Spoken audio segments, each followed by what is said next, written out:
الحمد لله والصلاة والسلام على رسول الله أما بعد أعوذ بالله السميع العليم من الشيطان الرجيم من همزه ونفخه ونفثه بسم الله الرحمن الرحیم باب الاذان، اس باب میں اذان کے کچھ مسائل جو ہے ان کا تذکرہ کیا گیا ہے۔ پہلی حدیث ہے عن انس بن مالک رضی اللہ عنہ قال امر بلال ان یشفع الاذان ویوتر الاقامۃ۔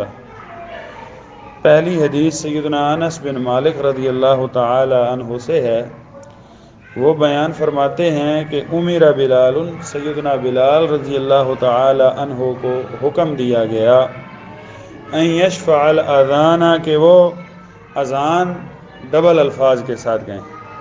شفعن جو ہے یہ دورے ڈبل کے دو کے معنوں میں عربی میں استعمال ہوتا ہے، اور جس طرح ہمارے ہاں ہم کہتے ہیں نا جفت اور طاق، اس طرح عربی میں جو ہے وہ شفعن و وطرن کہتے ہیں، وطر ایک کو اور شفعن دو کو۔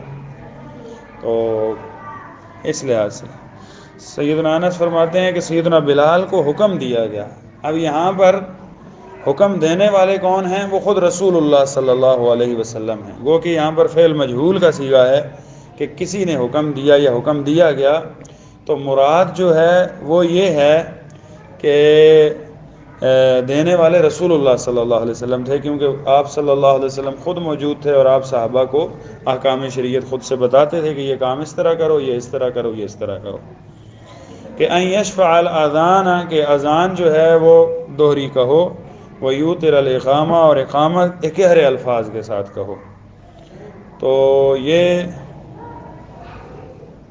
اس سے یہ معلوم ہوتا ہے کہ اذان جو ہے وہ دوہرے الفاظ کے ساتھ، یعنی جس طرح ہماری اذان ہوتی ہے اس طرح ہونی چاہیے۔ ہمارے یہاں نا ہمارا اکیری اقامت کا مسئلہ ہے، لیکن اگر کوئی آ جاتا ہے نا ایسا بندہ، مثلا کوئی احناف بھائیوں میں سے، وہ دوہری پڑھ دیتا ہے تو ہم تو دہراتے تو نہیں۔ اب اس میں ایک مسئلے کی بات جو ہے وہ سمجھنے کی یہ ہے، جن احادیث میں دوہری اقامت کا تذکرہ آیا ہے وہاں پر اذان بھی دوہری کا تذکرہ ہے۔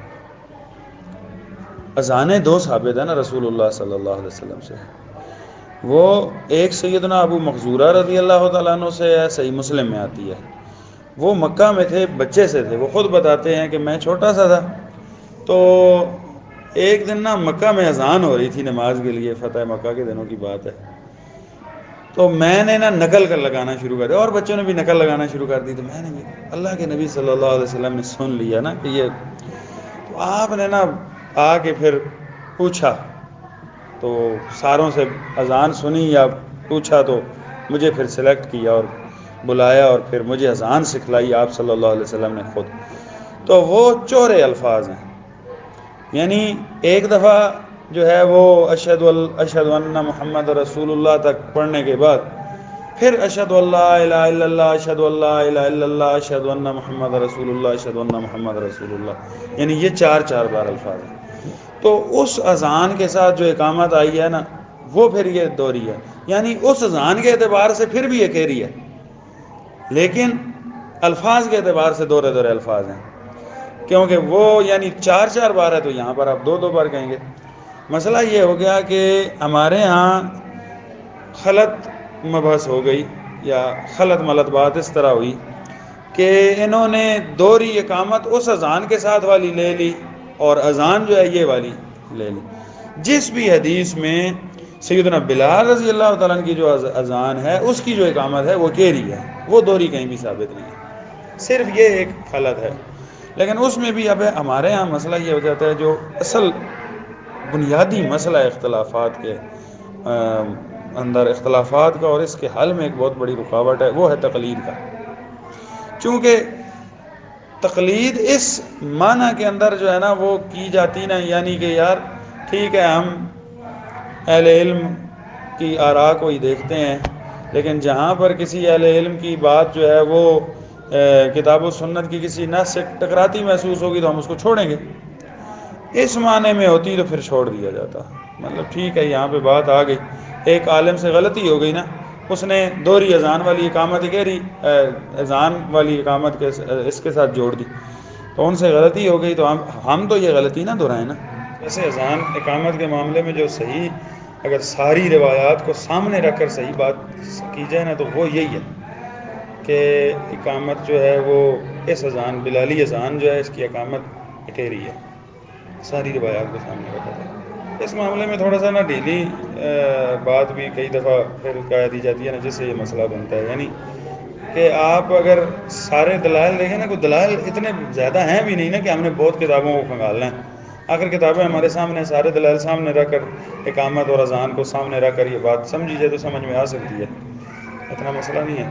آخر دیکھیں صدیوں کے حساب سے اسی مسئلے پر اب بحث چل رہی ہے، تو کوئی عالم دین ایسے ہی کر لے کہ یار سارے روایات اکٹھی کر کے نتیجہ ہی نکال لیں۔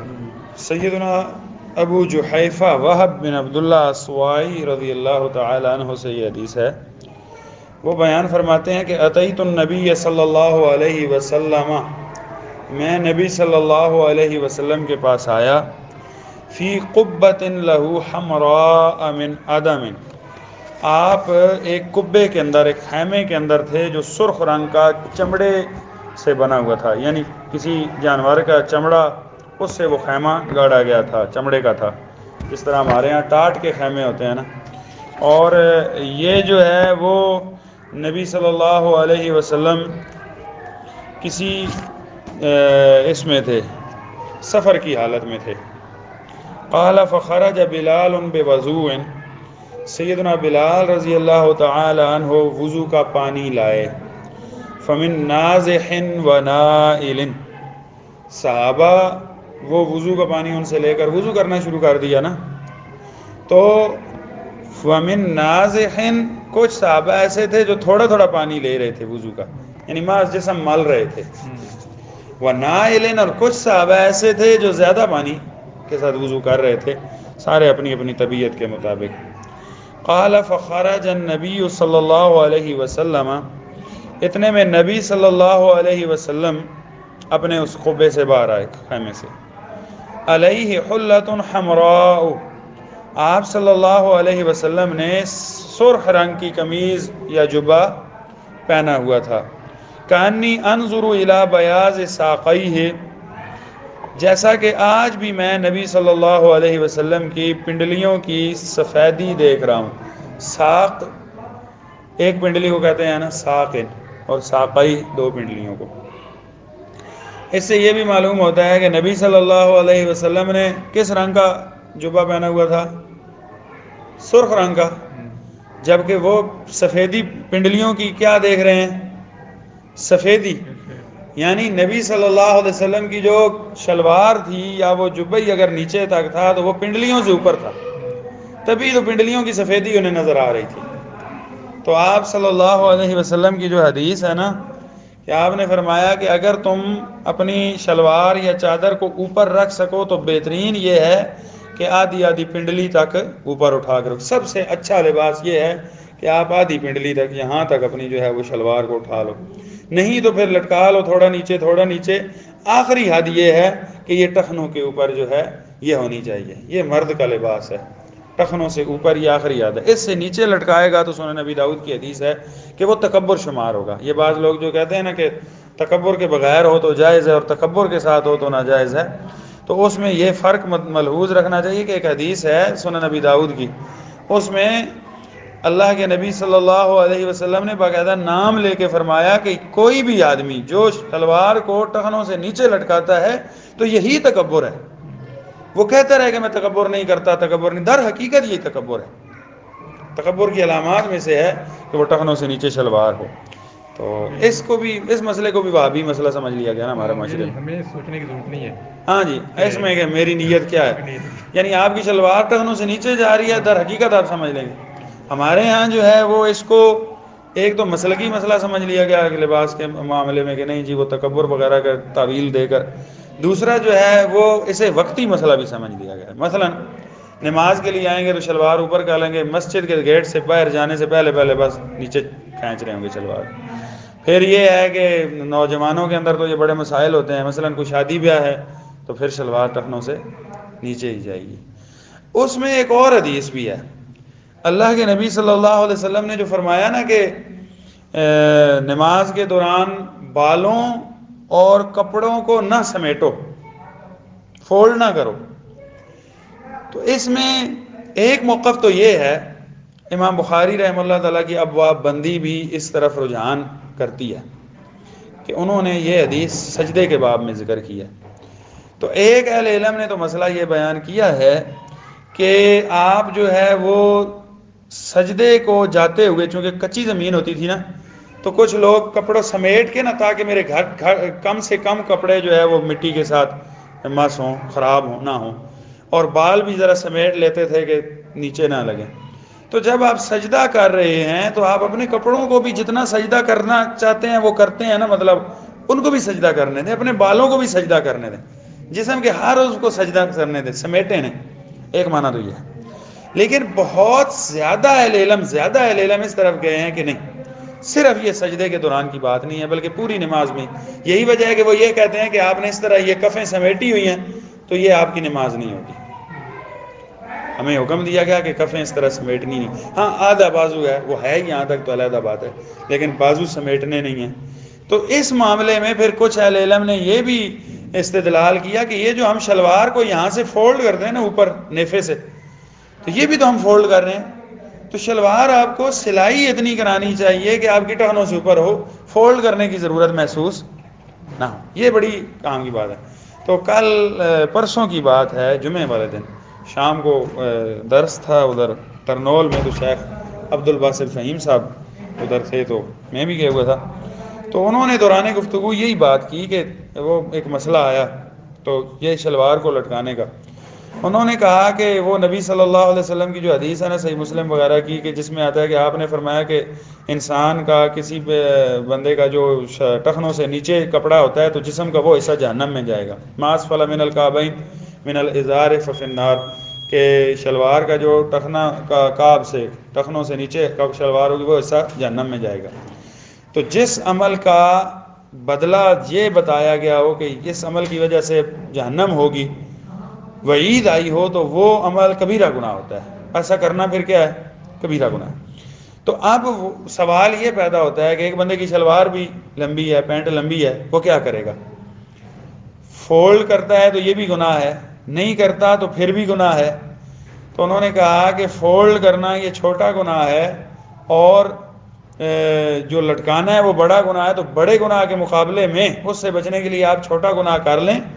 لیکن جیسے ہی، چونکہ اب آپ کے پاس چارہ ہی کوئی نہیں ہے، جیسے ہی آپ کی نماز ختم ہوئی، آپ فوراً گھر جا کر پینٹ کو بھی نیچے سے کاٹیں، شلوار کو بھی آپ درزی کے پاس لے جائیں، جو بھی آپ اس کا کر سکتے ہیں آپ اس کو چھوٹا کریں، تاکہ اگلی نماز میں چھوٹا گناہ بھی آپ کو نہ کرنا پڑے کہ آمدن ہر نماز میں آپ بڑے کے مقابلے میں چھوٹا کرتے رہیں گے تو یہ بھی فسق تک لے جاتا ہے نا بندے کو.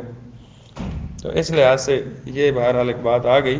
اچھا جی، کانی انظر الی بیاض ساقیہ، بات تو یہاں سے نکلی تھی کہ ایسے محسوس ہوتا ہے کہ جیسے میں اب بھی دیکھ رہا ہوں آپ صلی اللہ علیہ وسلم کی پنڈلیوں کی سفیدی. قال فتوضا، آپ صلی اللہ علیہ وسلم تشریف لائے تو آپ نے بھی وضو کیا. اور وہ دوسری حدیث کے الفاظ ہیں کہ اسی سفر کی بات ہے کہ صحابہ جو ہے وہ آپ وضو کرتے تھے تو آپ کے اعضاء سے جو پانی گرتا تھا تو صحابہ نے نیچے ہاتھ رکھے ہوتے تھے، اور اس پانی کی برکت حاصل کرنے کے لیے وہ اپنے ہاتھوں پہ جتنا بھی جس کو جتنا ملتا اتنا ہی وہ پھر وہاں سے لے کے اپنے جسم پر مل لیتا تھا اس برکت کے حصول کے لیے. تبرک جو ہے نا، وہ جو شریعت کی جائز حدود کے اندر جو شریعت نے جو سے حد تک اجازت دی ہے نا تبرک کی، تو یہ تبرک حاصل کیا جا سکتا ہے. تو سب سے مبارک اس دنیا کے اندر ہستی اللہ کے نبی صلی اللہ علیہ وسلم تھی. صحابہ ان سے تبرک لیتے تھے. صرف یہ ہے کہ غیر شرعی تبرک یا شرک کی آمیزش والا تبرک یہ جائز نہیں ہے، یا ایک غیر ثابت تبرک ہے. مثلا آج نبی صلی اللہ علیہ وسلم کی طرف منسوب کچھ چیزوں سے تبرک حاصل کیا جاتا ہے کہ یہ جی نالین پاک کا جو ہے وہ نشان ہے، مثلا یہ جو آج کل بناتے ہیں وہ ویسا ہی نقش. تو یہ ایک تو ثابت ہی نہیں ہے کہ آپ کے نالین کا یہ والا نقش تھا. آپ صلی اللہ علیہ وسلم کی جتنی بھی مستعمل چیزیں تھیں جو صحابہ تک آئیں، وہ ساری کی ساری بعد میں صحابہ کے دور میں تقریباً وہ ختم ہو چکی تھی، مطلب ادھر ادھر ہاں جی ختم ہو چکے تھے، غائب ہو چکی تھی. بعد میں کچھ لوگوں نے اپنی طرف سے نکالی، پھر آج تک نکالتے جا رہے ہیں. اس میں جو چیز صحیح سند سے ثابت ہوگی نا تو وہ تو تبرک اس سے آپ حاصل کر سکے. جیسے سیدنا خالد بن ولید رضی اللہ تعالیٰ عنہ کے بارے میں آتا ہے، وہ پگڑی میں آپ صلی اللہ علیہ وسلم کے بال رکھتے تھے. تو اس طرح کی چیزیں جو جینون چیزیں ہیں اس کا تو انکار نہیں ہے، صرف یہ ہے کہ جو چیز ثابت نہیں ہے وہ، تو یہ مسئلہ بھی ذہن میں رکھنا چاہیے. آپ صلی اللہ علیہ وسلم نے وضو فرمایا، وَأَذَّنَ بِلَالٌ، پھر سیدنا بلال رضی اللہ تعالیٰ عنہ نے اذان دی. قال فجعلت اتتبع فاه ها هنا وها هنا يقول يمينا وشمالا، کہ سیدنا ابو جحیفہ کہتے ہیں کہ میں دیکھ رہا تھا سیدنا بلال اذان دے رہے تھے، میں ان کے چہرے کو کے پیچھے جا رہا تھا، یعنی دیکھ رہا تھا کیا ہا ہونا و ہا ہونا، یہ اشارہ ہے ہا ہونا و ہا ہونا، دائیں اور بائیں، یمیناً و شمالاً، کہ آپ دائیں اور بائیں پھیر رہے تھے. کس وقت؟ یقول حی علی الصلاۃ، آپ حی علی الصلاۃ کہتے تو دائیں طرف اپنی گردن کو موڑتے، اور جب حی علی الفلاح کہتے تو بائیں طرف اپنی گردن کو موڑتے، چہرے کو موڑتے. تو یہ اذان کے درمیان جو ہے وہ اس کو موڑا جا سکتا ہے، موڑنا چاہیے. تو اس میں بھی جو ہے وہ بعض مؤذن اس طرح پورے پھر جاتے ہیں، پورا جسم پھیرتے ہیں، اس طرح نہیں بلکہ وہ گردن سر کو. ثم رکزت له عنزۃ، تو چونکہ سفر تھا، سترے کے طور پر نبی صلی اللہ علیہ وسلم کے سامنے جو ہے وہ چھوٹا سا نیزہ گاڑ دیا جاتا تھا. انزہ چھوٹے نیزے کو کہتے ہیں. فتقدم، آپ صلی اللہ علیہ وسلم آگے تشریف لاتے، نیزے سے پیچھے جو آپ کی جائے مصلی ہوتی تھی. وصلی الظہر رکعتین، آپ تشریف لائے، آپ نے 2 رکعتیں ظہر کی پڑھائیں. ثم صلی اللہ علیہ رکعتین، پھر عصر کی 2 رکعتیں پڑھائیں. سفر تھا نا تو قصر نماز پڑھا دی اور دونوں اکٹھی پڑھا دی. یہاں پر 2 باتیں ثابت ہوئیں، سفر میں قصر کرنا اور 2 نمازیں اکٹھا کرنا، دونوں ثابت ہوئیں. ثم لم یزل یصلی رکعتین، پھر آپ ہمیشہ 2 رکعتیں ہی پڑھتے رہے اس پورے سفر میں، حتی رجع الی المدینہ، یہاں تک کہ مدینہ واپس آ گئے. بڑی پیاری حدیث ہے، سے بہت سارے مسائل ثابت ہو گئے ماشاءاللہ. اس میں اہل علم نے یہ بات لکھی ہے کہ اذان کے لیے وضو شرط نہیں ہے، یعنی آپ کر لینا، لیکن اگر کوئی شخص بے وضو اذان ویسے دی جا سکتی ہے، یہ بطور مسئلہ جو ہے نا وہ یہ بات ہے. ویسے تو جو ہے کہ ہر وقت باوضو، وہ تو عمومی حالات میں ہے نا، وہ تو اچھی بات ہے، مستحب ہے نا، اولا ہے، بہتر ہے. لیکن ایک ہے نا کہ مثلا اگر کوئی دیتا ہے نا تو ویسے یعنی نقیر نہیں ہے اس پر. ٹھیک ہے، لیکن ایک عادت ہی بنی ہوئی ہے، مطلب بھاگ کے آیا. ہاں، سستی ہے ہم لوگوں کی. اچھا، جو تبرک کی بات ہوئی نا تو وہ یعنی صحابہ یعنی یہ ہر وقت اس چکر میں نہیں رہتے ہوں گے، لگتا یوں ہی ہے، مطلب بس کسی کو کوئی کرتے تھے کوئی نہیں. نبی صلی اللہ علیہ وسلم سے صحابہ کی ایک محبت تھی نا، اس کا وہ وقتاً فوقتاً اظہار ایسی صورت میں ہوتا رہتا تھا. ظاہر بات ہے اصل جو مشن تھا نا وہ تو نبی صلی اللہ علیہ وسلم سے دین سیکھنا تھا اور دین کا پر عمل پیرا تھا. ہمارے ہاں تو تبرکات کو شارٹ کٹ سمجھ لیا گیا نا. سیدنا عبداللہ بن عمر رضی اللہ تعالی عنہ سے یہ حدیث ہے کہ نبی صلی اللہ علیہ وسلم نے ارشاد فرمایا، ان بلالا یؤذن بلیل، سیدنا بلال اذان دیتے ہیں رات کو فجر سے پہلے. فکلوا واشربوا، تو کھاتے پیتے رہو، تم کھاؤ بھی اور پیو بھی.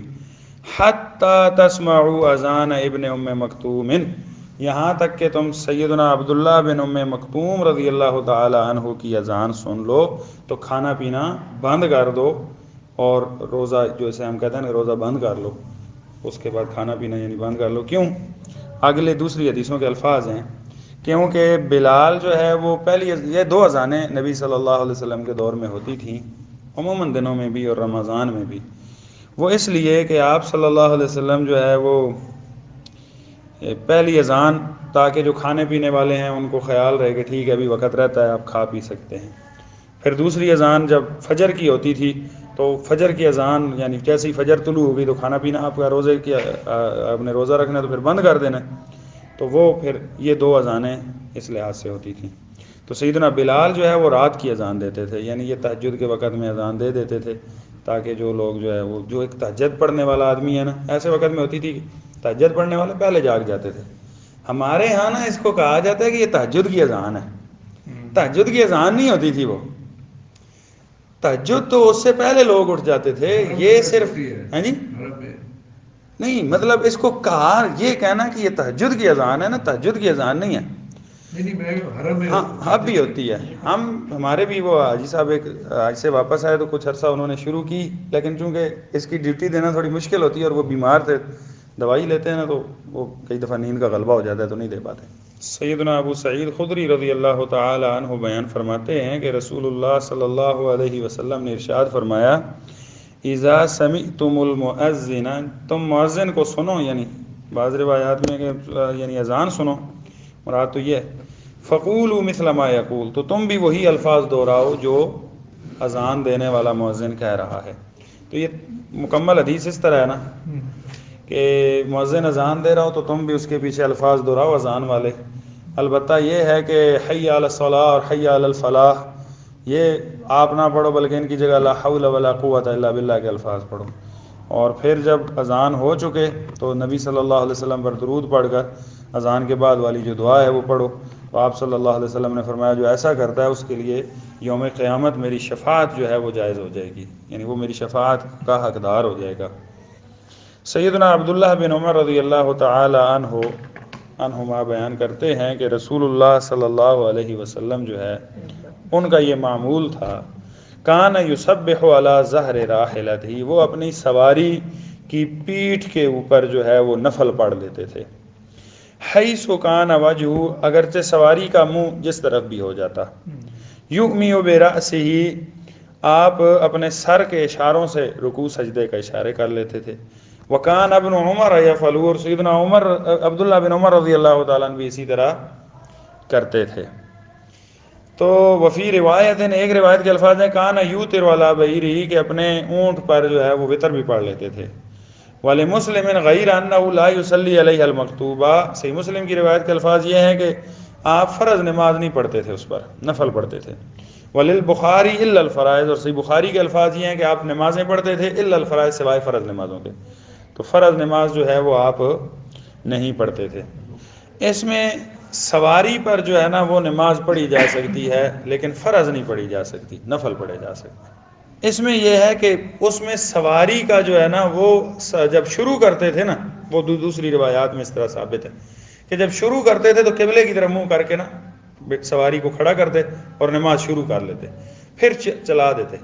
پھر اب سواری جدھر چلتی رہتی وہ مسئلہ نہیں ہے. تو سواری پر یہ جو ہے وہ آپ نوافل پڑھ سکتے ہیں اور غیر قبلہ کی طرف منہ بھی ہو جائے تو کوئی حرج نہیں ہے، لیکن جب شروع کریں تو سواری کا منہ قبلے کی طرف کر لیں. جی سیدنا عبداللہ بن عمر رضی اللہ تعالیٰ عنہ سے ہے کہ بینما الناس بقباء فی صلاۃ الصبح، صبح کی نماز پڑھ رہے تھے قباء کی بستی میں صحابہ کرام. اذ جاءہم آتن، جب ایک آنے والا آیا ان کے پاس، فقال، اور اس نے کہا ان النبی صلی اللہ علیہ وسلم، کہ نبی صلی اللہ علیہ وسلم پر جو ہے وہ قد انزل علیہ اللیلۃ قرآن، آپ پر رات کو قرآن نازل ہوا.